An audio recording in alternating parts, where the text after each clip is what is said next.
আমি আপনাদের সকলের প্রতি আহ্বান জানাই, আগামী নির্বাচনে গণভোটে অংশ নেন, রাষ্ট্রকে আপনার প্রত্যাশা মতো গড়ে তোলার জন্য হেঁটে সিল দেন। নতুন বাংলাদেশ গড়তে গণভোটে হাতে ভোট দেওয়ার আহ্বান প্রধান উপদেষ্টার। ইসির বিরুদ্ধে পক্ষপাতের অভিযোগের দায় এড়াতে পারে না সরকার প্রধান বলছেন এনসিপি। সংখ্যা তৈরি হবে এবং এই নির্বাচন যদি সুষ্ঠু নিরপেক্ষ না হয় তাহলে কিন্তু এর দায় অন্তর্বর্তী সরকারের উপর আসবে, ডক্টর ইউনূসের উপর আসবে। তারেক রহমানের সাথে 11টি দেশের রাষ্ট্রদূতের সাক্ষাৎ, বাণিজ্য, বিনিয়োগ ও রোহিঙ্গা ইস্যুর মতো গুরুত্বপূর্ণ বিষয়ে আলোচনা। চট্টগ্রামে জঙ্গল সলিমপুরে সন্ত্রাসীদের গুলিতে র্যাব কর্মকর্তা মোতালেব নিহত, আহত 3 জন। সিএমএইচে ভর্তি যৌথ বাহিনীর অভিযান চলছে। মনোনয়ন প্রত্যাহারের শেষ দিন কাল, সব অভিযোগ গুরুত্ব দিচ্ছে ইসি। 60% ভোট কেন্দ্র ঝুঁকিপূর্ণ বললেন স্বরাষ্ট্র উপদেষ্টা। চাংখারপুল হত্যা মামলার রায় কাল, গুম নির্যাতনের মামলায় শেখ হাসিনা সহ 12 সেনা কর্মকর্তার বিরুদ্ধে সাক্ষ্য গ্রহণ। গ্রিনল্যান্ড ইস্যুতে নেটো জোটে ভাঙনের সুর, দখলের চেষ্টা ট্রাম্পের পতনের কারণ হবে, হুঁশিয়ারি রাশিয়ার। এবং বাংলাদেশের টি-20 বিশ্বকাপ খেলা নিয়ে দোলাচলে বিসিবি আইসিসি, চূড়ান্ত সিদ্ধান্ত নিয়ে ভারতীয় মিডিয়ার খবর ভিত্তিহীন বলছে বোর্ড।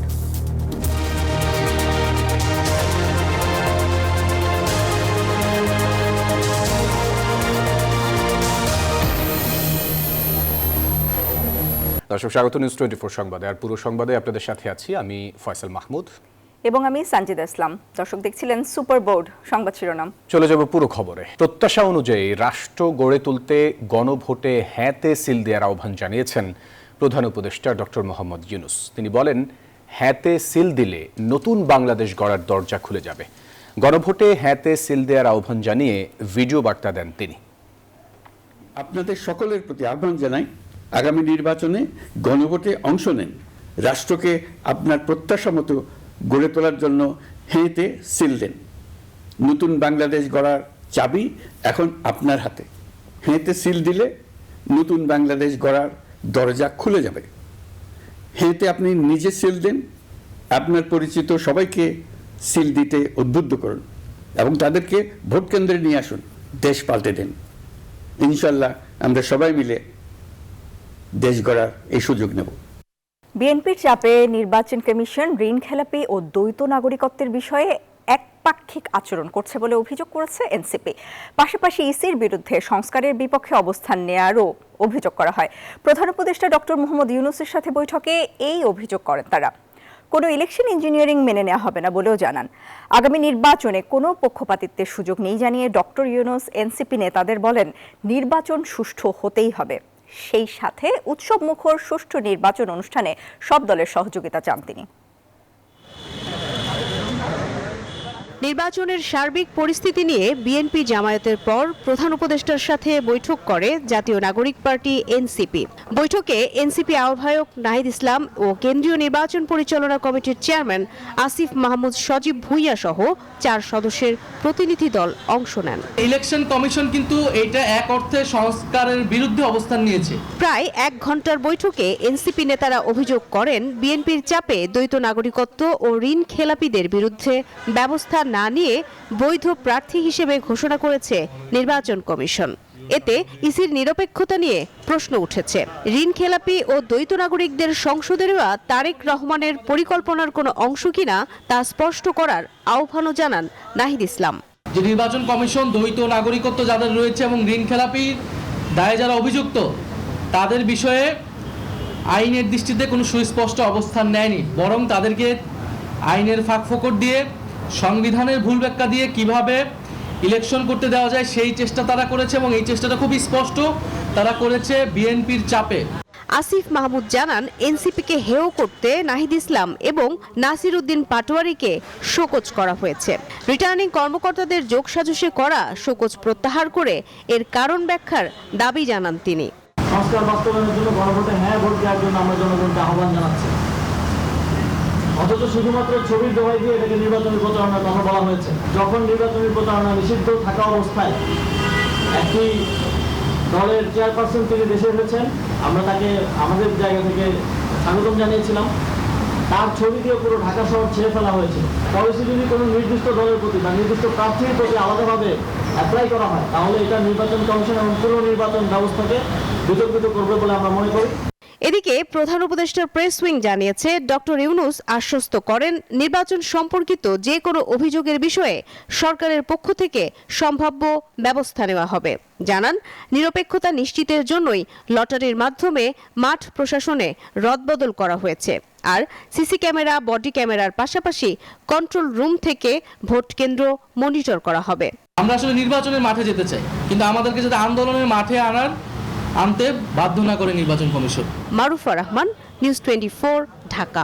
বিএনপির চেয়ারম্যান তারেক রহমানের সঙ্গে সৌজন্য সাক্ষাৎ করেছেন বাংলাদেশে নবনিযুক্ত যুক্তরাষ্ট্রের রাষ্ট্রদূত ব্রেন ক্রিস্টেনসেন। দিনভর সব মিলিয়ে 11টি দেশের প্রতিনিধিরা বৈঠক করেন তারেক রহমানের সঙ্গে। বৈঠক শেষে বিএনপির যুগ্ম মহাসচিব বলেন, 5 আগস্ট পরবর্তী বাংলাদেশ কারো নির্দেশনায় চলবে না। নির্বাচন সামনে রেখে পশ্চিমা কূটনীতিকদের আনাগোনায় মুখর গুলশানে বিএনপি চেয়ারম্যানের কার্যালয়। সোমবার দুপুরের আগ থেকে যুক্তরাষ্ট্রসহ একে একে 11টি দেশের প্রতিনিধিরা আসেন এখানে। সোমবার বেলা 11টায় বিএনপি চেয়ারম্যান তারেক রহমানের সঙ্গে সৌজন্য সাক্ষাৎ করেন বাংলাদেশে নিযুক্ত কানাডার হাইকমিশনার অজিত সিং। বিকেলে তারেক রহমানের সঙ্গে সৌজন্য সাক্ষাৎ করেন বাংলাদেশে নিযুক্ত যুক্তরাষ্ট্রের নতুন রাষ্ট্রদূত ব্রেন ক্রিস্টেনসেন। এরপর ঢাকায় নিযুক্ত ইউরোপীয় ইউনিয়নের রাষ্ট্রদূত মাইকেল মিলারের নেতৃত্বে আসে জার্মান, ফ্রান্স, স্পেন ও ইতালি সহ মোট 9টি দেশের রাষ্ট্রদূত। কূটনীতিকদের সঙ্গে সাক্ষাৎ শেষে সাংবাদিকদের সঙ্গে কথা বলেন তারেক রহমানের পররাষ্ট্র বিষয়ক উপদেষ্টা ও যুগ্ম মহাসচিব হুমায়ুন কবির। জানান, বর্তমান প্রেক্ষাপটে আন্তর্জাতিক মহলের বিবেচনায় দেশের সবথেকে গুরুত্বপূর্ণ ব্যক্তি তারেক রহমান। বিএনপি সরকার গঠন করলে কিভাবে দ্বিপাক্ষিক এবং বহুপাক্ষিক সম্পর্ক উন্নয়ন করা যায় সে বিষয়েই আলাপ হয়েছে রাষ্ট্রদূতদের সঙ্গে। বাংলাদেশ 5 আগস্টের আপরাইজিং এর পরে এমন এক দেশ, এই দেশকে আর কেউ নির্দেশনা দিতে পারবে না। অন্য দেশের নির্দেশনায় বাংলাদেশের মানুষ চলে না, আর এই বাংলাদেশ আর কখনো ফিরে আসবে না। দিনভর হওয়া এসব বৈঠকে বাণিজ্য, বিনিয়োগ এবং রোহিঙ্গা ইস্যুর মতো গুরুত্বপূর্ণ বিষয়ে আলাপ হয়েছে বলেও জানান তিনি। বলেন, আসন্ন নির্বাচন ও নির্বাচনী পরিবেশ নিয়েও সন্তুষ্ট কূটনীতিকরা। এখানে ট্রেড, ইনভেস্টমেন্ট নিয়ে আলোচনা হয়েছে, বিভিন্ন কোঅপারেশন, ইন্টারন্যাশনাল কোঅপারেশনমূলক আলোচনা হয়েছে। আমরা রোহিঙ্গা ইস্যু নিয়ে কিভাবে এটা আগামীতে আমরা একটা মাল্টিল্যাটারাল প্রসেসে এটা রিজলভ করা যায়, কারণ this will remain a national security concern. নির্বাচন নিয়ে দে আর ভেরি মাচ এক্সাইটেড। এটা ডেমোক্রেটিক ট্রানজিশন এখন হচ্ছে এবং হতে যাচ্ছে, তো এটা নিয়ে দে আর এক্সাইটেড। তারা এনভায়রনমেন্ট নিয়ে সন্তুষ্ট। বৈঠক শেষে সন্ধ্যা 7:30টার দিকে গুলশানের কার্যালয় ত্যাগ করেন রাষ্ট্রদূতরা। Mahmudul Hasan Emon, news 24, Dhaka. BNP chairman Tarique রহমানের গাড়িতে একটি সাদা খাম লাগানোর ঘটনার 5 দিন পার হলেও মোটরসাইকেল চালককে শনাক্ত করতে পারেনি পুলিশ। সংগ্রহ করা সিসিটিভি ফুটেজ কুয়াশার কারণে অস্পষ্ট হওয়ায় মোটরসাইকেল ও জড়িত ব্যক্তিকে শনাক্ত করা যায়নি বলে জানিয়েছে পুলিশ। আর ওই খামে কিছু ছিল কিনা তা নিয়েও তৈরি হয়েছে ধোঁয়াশা। এই ঘটনায় পুলিশ বাদী হয়ে জিডি করেছে। 14 জানুয়ারি রাত 11:40 গুলশানের রাজনৈতিক কার্যালয় থেকে বাসায় ফিরছিলেন বিএনপি চেয়ারম্যান তারেক রহমান। সামনে পেছনে নিরাপত্তা প্রোটোকলের গাড়ি, মাঝে তারেক রহমানের বুলেট প্রুফ জিপ। সিসি ক্যামেরায় দেখা যায়, গাড়িবহর যখন 65 নম্বর সড়ক পার হচ্ছিল তখন হঠাৎ তারেক রহমানের বুলেট প্রুফ গাড়ির কাছাকাছি একটি মোটরসাইকেল চলে আসে। কিছু দূর এগোতেই গাড়ির গ্লাসের দিকে হাত বাড়ায় মোটরসাইকেল চালক। ওই মোটরসাইকেল চালক তারেক রহমানের গাড়িতে কস্টেপ দিয়ে একটি সাদা খাম লাগিয়ে যান। এ ঘটনায় গুলশান থানায় জিডি করেছে পুলিশ। তারা বলছে, তারেক রহমানের নিরাপত্তা নিয়ে ঝুঁকি রয়েছে। আসলে ওই দিনটা প্রচন্ড শীত ছিল, প্রচুর কুয়াশা ছিল এবং ক্যামেরায় কোনো নাইট ভিশন ছিল না। একটা ভিজুয়াল আমরা পাইছি, কিন্তু ক্লিয়ার ভিজুয়াল না হওয়ার কারণে আমরা মোটরসাইকেলের নাম্বারটা তাকে শনাক্ত করতে পারতেছি না। আমাদের কাছে মৌখিকভাবে জানানো হয়েছে, আমরা সেই ইনভেলভও দেখি নাই। বিষয়টা একটা সেন্সিটিভ ইস্যু, আমরা জিডি করছি। তারা বলছে যে ওখানে কিছুই লেখা ছিল না। বিষয়টা আমরা কিছু একটা এর ভিতরে থাকতে পারে এই এরকম মনে করি আমরা অনুসন্ধানটা চালাচ্ছি। তবে 5 দিন পার হলেও এখন পর্যন্ত ওই মোটরসাইকেল উদ্ধার করা যায়নি, শনাক্ত করা যায়নি চালককেও। কাজ করতেছি, এখনো শনাক্ত করা সম্ভব হয় নাই। সাদা কাগজে কি ছিল এটা জানতে পেরেছেন কিনা? এটা সিএসএফ এর কাছে আছে, কাইন্ডলি সিএসএফ এর সাথে যোগাযোগ করেন। এ বিষয়ে তারেক রহমানের চিফ সিকিউরিটি অফিসারের সাথে যোগাযোগ করা হয়, তবে বিস্তারিত কিছু জানা যায়নি। গাড়িতে খাম লাগানো যুবককে খুঁজে পেলে ঘটনার রহস্য উন্মোচন হবে বলেও মনে করছেন সংশ্লিষ্টরা। মাসুদ আলাবনী, নিউজ 24, ঢাকা। দলের প্রতিষ্ঠাতা জিয়াউর রহমানের 90তম জন্মবার্ষিকীতে উচ্চারিত হলো সমৃদ্ধ ও মানবিক বাংলাদেশ গড়ার শপথ। বিএনপি নেতাকর্মীদের শ্রদ্ধার মিছিলের পথ মিলিত হয় জিয়াউর রহমান ও খালেদা জিয়ার সমাধি সৌধে। এ সময় বিএনপি মহাসচিব বলেন, রাজনীতির সব সংকটে জিয়াউর রহমানের জাতীয়তাবাদী আদর্শ বাংলাদেশকে দেখিয়েছে সঠিক পথ। সুষ্ঠু নির্বাচনের মধ্য দিয়ে আগামীর সব সংকট সমাধান হবে বলেও জানান বিএনপি মহাসচিব। শেখ হাসিনার ফ্যাসিবাদী শাসনে অবরুদ্ধ বিএনপি দেড় যুগ ধরে দলের প্রতিষ্ঠাতার জন্মদিনও উদযাপন করতে পারেনি মুক্তভাবে। তাই বাঁধভাঙ্গা উচ্ছ্বাসে সোমবার সকাল থেকে জিয়া উদ্যানে ঢল নামে বিএনপি নেতাকর্মীদের। খণ্ড খণ্ড মিছিল নিয়ে তারা সমবেত হন শহীদ জিয়ার সমাধি প্রাঙ্গণে। অটল শ্রদ্ধা ও ভালোবাসার সঙ্গে শহীদ জিয়াকে স্মরণ করেন দলের নানা পর্যায়ের নেতাকর্মীরা। শপথ নেন তার আদর্শকে ধারণ করার। উনি ছিলেন দেশপ্রেমিক, দেশের সাথে কখনো কোনো কম্প্রোমাইজ করে নাই, কোনো দেশের কাছে বোডাউন করে নাই। শেষ পর্যন্ত জীবন দিয়ে উনি সেটা প্রমাণ করে দিয়ে গেছেন। ওনার যে সৎ নিষ্ঠা, ওনার যে ব্যক্তিত্ব, আসলে এটা মনে রাখার মতো। আজকে উনি বেঁচে থাকলে 90তম জন্মবার্ষিকী হয়েছে তার, তো বাংলাদেশকে আমরা হয়তো মালয়েশিয়ার থেকেও আরো বড় রূপে দেখতে পেতাম। উনি এমন একটা আলোকবর্তিকা যার জন্য এই দেশের মানুষ গণতন্ত্রের স্বাদ পেয়েছে। বেলা 11টার দিকে বিএনপি মহাসচিব মির্জা ফখরুল ইসলাম আলমগীর দলের স্থায়ী কমিটির সদস্য ও সিনিয়র নেতাদের সঙ্গে নিয়ে শহীদ জিয়ার সমাধিতে শ্রদ্ধা জানান। প্রিয় নেতার রুহের মাগফিরাত কামনায় করেন ফাতিহা পাঠ ও মোনাজাত। এ সময় রাজনীতিতে শহীদ জিয়ার জাতীয়তাবাদী আদর্শের প্রাসঙ্গিকতা তুলে ধরেন বিএনপি মহাসচিব। বলেন, শহীদ জিয়ার দেখানুপতেই বিএনপি দেশে গণতন্ত্র ও সুশাসন প্রতিষ্ঠা করতে চায়। তার অনুষ্ঠিত যে পথ, সেই পথে আমরা সামনের দিকে এগিয়ে যাই। একটা উদার গণতান্ত্রিক বাংলাদেশ প্রতিষ্ঠা করবার লক্ষ্যে আমরা আরো দৃঢ়ভাবে শপথ গ্রহণ করি। ছাত্র জনতার অভ্যুত্থানের মধ্য দিয়ে যখন ফ্যাসিস্ট হাসিনা পালিয়ে গেছে, তখন আবার নতুন করে একটা ধ্বংসপ্রাপ্ত অর্থনীতির বাংলাদেশকে গড়ে তোলার জন্য, গণতন্ত্রকে প্রাতিষ্ঠানিক রূপ দেওয়ার জন্য আমরা আজকে এখানে শপথ নিয়েছি। সাংবাদিকদের প্রশ্ন জবাবে মির্জা ফখরুল বলেন, একটি সুষ্ঠু ও গ্রহণযোগ্য নির্বাচনের জন্য নির্বাচন কমিশনের উপর আস্থা রাখতে চায় বিএনপি।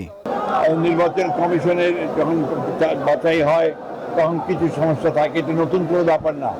আমরা এখন পর্যন্ত নির্বাচন কমিশনকে দেখেছি যে মোটামুটিভাবে তারা যোগ্যতার সঙ্গেই কাজ করছে। আমাদের যে সমস্যাগুলো একটা আমরা মনে করেছি, সেগুলো আমরা গতকাল তার সামনে তুলে ধরেছি এবং আমরা বিশ্বাস করি যে নির্বাচন কমিশন যোগ্যতার সঙ্গে এই নির্বাচন পরিচালনা করতে সক্ষম হবে। জিয়াউর রহমানের সমাধিতে ঢাকা মহানগর উত্তর দক্ষিণ বিএনপি, জাতীয়তাবাদী ছাত্রদল, যুবদল, স্বেচ্ছাসেবক দল ও মহিলা দল সহ বিএনপির অঙ্গ ও সহযোগী সংগঠনের নেতাকর্মীরা শ্রদ্ধা জানান। বাংলাদেশের স্বাধীনতা ও সার্বভৌমত্বের প্রশ্নে আজীবন আপোষহীন ছিলেন শহীদ রাষ্ট্রপতি জিয়াউর রহমান। তার নেতৃত্বের প্রতি গণমানুষের আস্থার কারণে অল্প সময়েই জনপ্রিয় দল হিসেবে প্রতিষ্ঠা পেয়েছিল বিএনপি।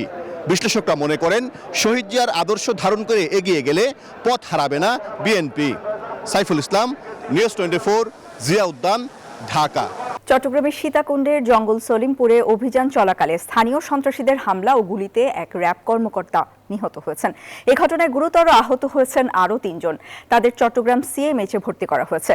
র্যাব ও পুলিশ জানায়, সোমবার বিকেলে সলিমপুরে চট্টগ্রাম র্যাবের পতেঙ্গা ব্যাটালিয়নের একটি টিম অভিযানে নামে। এ সময় তাদের উপর চড়াও হয় দুর্বৃত্তরা। হামলা ও গুলিতে 4 র্যাব সদস্য গুরুতর আহত হন। পরে হাসপাতালে চিকিৎসাধীন অবস্থায় মারা যান র্যাব 7-এ কর্মরত ডিএডি মোতালেব। আহত 3 জনের অবস্থাও আশঙ্কাজনক। সন্ত্রাসীদের ধরতে অভিযান চালাচ্ছে যৌথ বাহিনী। এ বিষয়ে আরো খবর জানাতে যুক্ত হচ্ছেন সহকর্মী নয়ন বড়ুয়া। জয়, নিহতদের বিষয়ে কি তথ্য আছে আপনার কাছে, আর হাসপাতালে আহতদের অবস্থা কেমন? অভিযানের সবশেষ কি অবস্থা জানাবেন আমাদের। ধন্যবাদ সঞ্জিত আপনাকে। আমি যেখানে অভিযান চালানো হচ্ছে জঙ্গল সলিমপুর, যেখানে র্যাবের সদস্য নিহত হয়েছে, সেই জায়গায় আমরা আছি। দেখতে পাচ্ছেন র্যাব সহ যৌথ বাহিনীর যে অভিযান, তারা কিন্তু এই জঙ্গল সলিমপুরে কিন্তু অভিযান চালাচ্ছে। র্যাবের র্যাব সদস্যরা যেমনটা আছেন তেমনিভাবে সেনাবাহিনী থেকে শুরু করে অন্যান্য বাহিনী যারা আছে তাদেরও কিন্তু এই জায়গায় অবস্থান রয়েছে। তবে এই পর্যন্ত আমরা যতটুকু জেনেছি 7 জনকে কিন্তু গ্রেপ্তার করা হয়েছে। দেখতে পাচ্ছেন যে র্যাবের যে গাড়িটা আমরা একটু দেখানোর চেষ্টা করছি, এই গাড়িটি এখানে যেখানে ঘটনাস্থল, যেখানে ঘটনা ঘটেছে সেই জায়গায় কিন্তু র্যাবের 2 সদস্যকে জিম্মি রাখা হয়েছিল এবং কি আহত যারা হয়েছে তাদেরকে কিন্তু মারধর করা হয়েছে। গুলি বিনিময়ের ঘটনা ঘটেছে বলে আমরা জানতে পেরেছি। তবে র্যাব সদস্যরা যাদেরকে জিম্মি করা হয়েছে তাদেরকে উদ্ধার করা হয়েছে। আহত যারা আছে তাদেরকে সিএমএসে কয়েকজনকে ভর্তি করা হয়েছে। এর মধ্যে আবার চট্টগ্রাম মেডিকেলও কিন্তু কয়েকজনকে আনা হয়েছে বলে আমাদেরকে জানিয়েছেন। তবে যে অভিযান, সেই অভিযানটা কিন্তু এখনো পর্যন্ত চলছে বলে আমাদেরকে জানিয়েছেন র্যাবের যে উচ্চপদস্থ কর্মকর্তা আছেন, তারাও যেমনটা জানিয়েছে রাতভর তারা অভিযান চালাবে। এই যে জঙ্গল সলিমপুর বলতে কিন্তু আসলে সানজিদা সেখানে কিন্তু সন্ত্রাসীদের রাজত্ব, সেই জায়গায় কিন্তু অভিযান নিয়মিত চলবে বলে আমাদেরকে জানিয়েছেন। এই ছিল আমার এখানকার সর্বশেষ। ফিরে যাচ্ছে স্টুডিওতে সানজিদার কাছে। নয়ন বড়ুয়া, আপনাকে ধন্যবাদ। রাজনৈতিক দলগুলোর সব অভিযোগ খতিয়ে দেখছে নির্বাচন কমিশন। সুষ্ঠু নির্বাচন অনুষ্ঠান ছাড়া অন্য কোনো চাপ নেই জানিয়েছেন নির্বাচন কমিশনার আনোয়ারুল ইসলাম সরকার। আর পোস্টাল ব্যালটে কারচুপির কোনো সুযোগ নেই জানিয়ে কমিশনার আবুল ফজল সানাউল্লাহ জানান, নির্বাচন বিরোধী কোনো গোষ্ঠী সামাজিক মাধ্যমে অপপ্রচার চালাচ্ছে। যুক্তি, পাল্টা যুক্তি ও তথ্য প্রমাণ দাখিলের মধ্য দিয়ে শেষ হয়েছে নির্বাচন কমিশনে আপিলের লড়াই। কাল মনোনয়ন প্রত্যাহারের শেষ দিন। এরপরই শুরু হবে প্রতীক বরাদ্দ ও প্রচারণার মহোৎসব। শ্বাসরুদ্ধ 9 দিন, একে একে নিষ্পত্তি হলো শত শত আপিল। বিশেষ করে যাদের প্রার্থিতা দ্বৈত নাগরিকত্বের কারণে আটকে ছিল তাদের বিষয়টি এবারের শুনানির কেন্দ্রবিন্দু। মঙ্গলবার প্রার্থিতা প্রত্যাহারের শেষ দিন। এরপরই চূড়ান্ত হবে কারা থাকছেন ভোটের লড়াইয়ে। মাঠ পর্যায়ের প্রস্তুতিও থেমে নেই। সোমবার নির্বাচন কমিশনে সংসদ নির্বাচন ও গণভোটের ভোট গণনা নিয়ে 300 জন প্রিজাইডিং অফিসারের প্রশিক্ষণ অনুষ্ঠিত হয়। এ সময় নির্বাচন commissioner brigadier general Abul Fazal Mohammad Sanaullah জানান, পোস্টাল ব্যালটে কারচুপির সুযোগ নেই। সোশ্যাল মিডিয়ার কার উদ্দেশ্য কি আমরা জানি না, পেছন থেকে কে কাজ করছে তাও জানি না, তারা কি নির্বাচন চায় না তাও আমরা জানি না। সুনির্দিষ্ট কিন্তু দেখবেন কোনো অভিযোগ নেই। সোশ্যাল মিডিয়ায় যে জিনিসগুলো আছে এখানে কোনো সুনির্দিষ্ট অভিযোগ নেই। এগুলো হচ্ছে মানুষের মাঝে বিভ্রান্তি ছড়ানো এবং মানুষকে অন্যদিকে ধাবিত করা। গণমাধ্যম কর্মীদের সঙ্গে আলাপকালে নির্বাচন কমিশনার আনোয়ারুল ইসলাম সরকার জানান, রাজনৈতিক দলগুলোর অভিযোগ খতিয়ে দেখার পাশাপাশি প্রয়োজনীয় ব্যবস্থা নেওয়া হচ্ছে। ছোটখাটো সমস্যা যেগুলো আছে সেগুলো আমরা সমাধান করছি। বড় ধরনের কোনো সমস্যা নির্বাচন কমিশন এখনো পর্যন্ত করে নাই এবং সমস্যায় পড়ে নাই। কোনো চাপ নেই, কারণ সবাই চাচ্ছে ভালো নির্বাচন, কমিশনও চাচ্ছে ভালো নির্বাচন, নিরপেক্ষ নির্বাচন। এবারে নির্বাচনে রিটার্নিং কর্মকর্তাদের দেওয়া 723টি মনোনয়ন বাতিলের সিদ্ধান্তের বিরুদ্ধে মোট 645টি আপিল জমা পড়েছিল। এর মধ্যে 400-র বেশি প্রার্থিতা ফিরে পেয়েছেন এবং বাতিল হয়েছে প্রায় 200 আবেদন। সামিয়া মাহতাব রোজা, নিউজ 24, ঢাকা। আসন্ন জাতীয় সংসদ নির্বাচনে মোট ভোট কেন্দ্রের মধ্যে 60%কে ঝুঁকিপূর্ণ বলছে সরকার। সোমবার সচিবালয়ে আইন শৃঙ্খলা সংক্রান্ত উপদেষ্টা পরিষদ কমিটির বৈঠক শেষে এই কথা জানান স্বরাষ্ট্র উপদেষ্টা। তিনি বলেন, নির্বাচনে সারা দেশে মোতায়েন থাকবে প্রায় 9 লাখ আইন শৃঙ্খলা বাহিনী। তাদের সাথে থাকবে 25,000 বডি ক্যামেরা। শৃঙ্খলা পরিস্থিতি নিয়ন্ত্রণ রাখতে দেশ জুড়ে 2 পর্বে আইন শৃঙ্খলা রক্ষা বাহিনী মোতায়েন করা হবে। এই ক্ষেত্রে ভোটকেন্দ্রের নিরাপত্তা থেকে শুরু করে মোবাইল ও স্ট্রাইকিং ফোর্স পরিচালনা সবকিছু সমন্বয় থাকবে রিটার্নিং কর্মকর্তার অধীনে।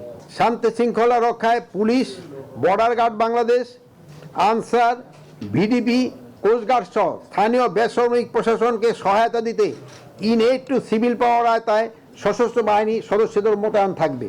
মৃত্যুর ভয়ে ঘরে বসে থাকার চেয়ে সংগ্রামে নেমে বীরের মতো মরাই শ্রেষ্ঠ। মায়ের কাছে লেখা আনাসের চিঠির এই কথাই ছিল মৃত্যুর আগে শেষ বার্তা। রাজধানীর চানখারপুলে ছাত্র জনতার আন্দোলনে পুলিশের গুলিতে শহীদ হয়েছিলেন স্কুল ছাত্র শাহরিয়ার খান আনাস সহ 6 জন।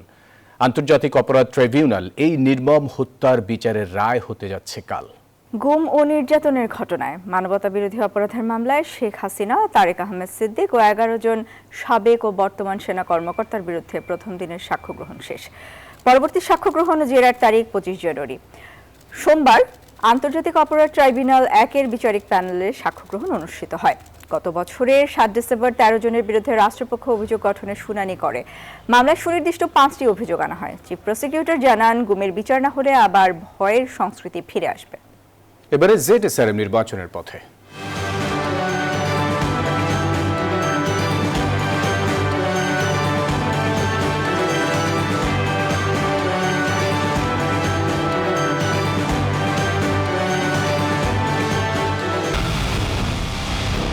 পুরো দেশের মুখে হাসি ফোটাতে নিজেকে হতে হয় স্ট্রং, আর মনোবল হতে হয় স্পার্ক জিরো। জেডএসআরএম 25 বছরের পথ চলায় নিরাপদে রাখার প্রত্যয়ে। নির্বাচনে দলীয় মনোনয়ন প্রদানে জাতীয় পার্টির মশিউর রহমান রাঙ্গা ও পনির উদ্দিন আহমেদের মধ্যে ঘুষ লেনদেনের প্রমাণ পেয়েছে দুদক। এই ঘটনায় অভিযুক্তদের বিরুদ্ধে মামলা করেছে সংস্থাটি। এদিকে আগামী নির্বাচন সামনে রেখে কেউ মনোনয়ন বাণিজ্যের আশ্রয় নিলে তাদের বিরুদ্ধেও ব্যবস্থা নেওয়া হবে বলে হুঁশিয়ারি দিয়েছেন দুদক মহাপরিচালক। মশিউর রহমান রাঙ্গা মহাসচিব ও জাতীয় পার্টির প্রেসিডিয়াম সদস্য পদে বহাল থাকা অবস্থায় অভিযোগ সংশ্লিষ্ট পনির উদ্দিন আহমেদকে সংসদ নির্বাচনে অংশগ্রহণের জন্য সুযোগ তৈরি করে দিয়ে 1,70,00,000 টাকারও বেশি ঘুষ গ্রহণ এবং প্রদান এবং উক্ত টাকা স্থানান্তর, রূপান্তর এবং হস্তান্তর করার অপরাধ অনুসন্ধানকালে প্রমাণিত হয়েছে। এবার মধুমতি ব্যাংক পিএলসি অর্থ বাণিজ্যের সংবাদ।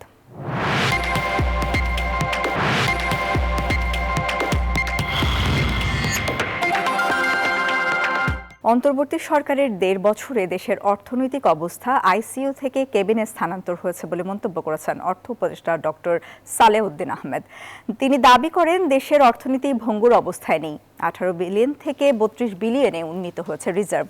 সোমবার চাঁদপুরে গণভোটের প্রচার ও ভোটার উদ্বুদ্ধ করার কর্মসূচির উদ্বোধন শেষে সাংবাদিকদের প্রশ্নের জবাবে তিনি এই কথা বলেন।